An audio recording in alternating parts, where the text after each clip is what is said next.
Hello, welcome back to JS. My name is Johnny, and today we're going to be taking a look at and talking about all that we've gotten done on this 1948 F4 project. Quick sneak peek, we're missing something in the engine bay, but we'll get to that in just a little bit. First off, I do want to say that it has been a little over 2 months since I posted the first video. That is just because between school and sports and farm work, I really haven't had a ton of time to work on this project, so please bear with me with the long waiting times in between video postings. But without further ado, we're going to talk about what all we have gotten done in the past couple months. This is going to be a pretty short video. We're going to try to move through things pretty quickly and just show you everything that we have gotten done. We realized that we had valves that were sticking, so we went ahead and pulled off both of the heads to start off with. We then found 3 individual valves that were sticking, and we just used a hammer to work them back and forth until they were moving freely. We also replaced all 8 spark plugs with new ones. We did a lot of cranking on it throughout this entire process, spraying ether down the carburetor, hoping that we could get to fire off. Unfortunately, we never really did achieve much. I thought that maybe our carburetor was causing us issues, so I went ahead and pulled it off and pulled it all apart and cleaned it up really nice. We then realized that it was a compression issue, so we decided that we needed to pull the engine out so that we could replace the piston rings and gasket. We started off by draining the oil, and then we found this.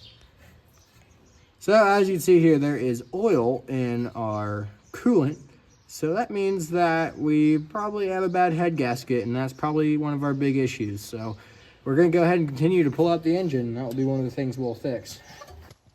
So that is what we did. We went ahead and pulled the engine out of the truck. It was actually quite a painful process. It took us about 2 hours from start to finish to actually get the engine out of the truck, between getting all the different bolts out, and also the fact that everything was just constantly hitting in every possible way as we were trying to get it out. One issue was the exhaust was hitting, so we had to pull it off, and just kind of a painful process. One thing that we did decide to do differently than we did on the Rio project is that we left the transmission in the truck and just pulled out the engine alone on this one. So we did go ahead and we had pressure washed the engine off to get all of the grease and stuff that was just absolutely caking this thing.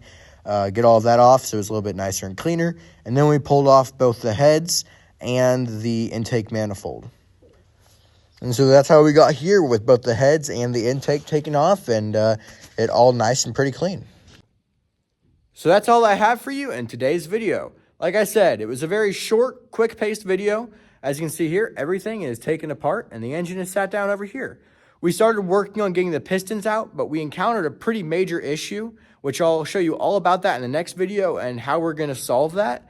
So thank you so much for watching this video. If you enjoyed it, please consider giving me a like and subscribe. It really helps out the channel and I really do appreciate it.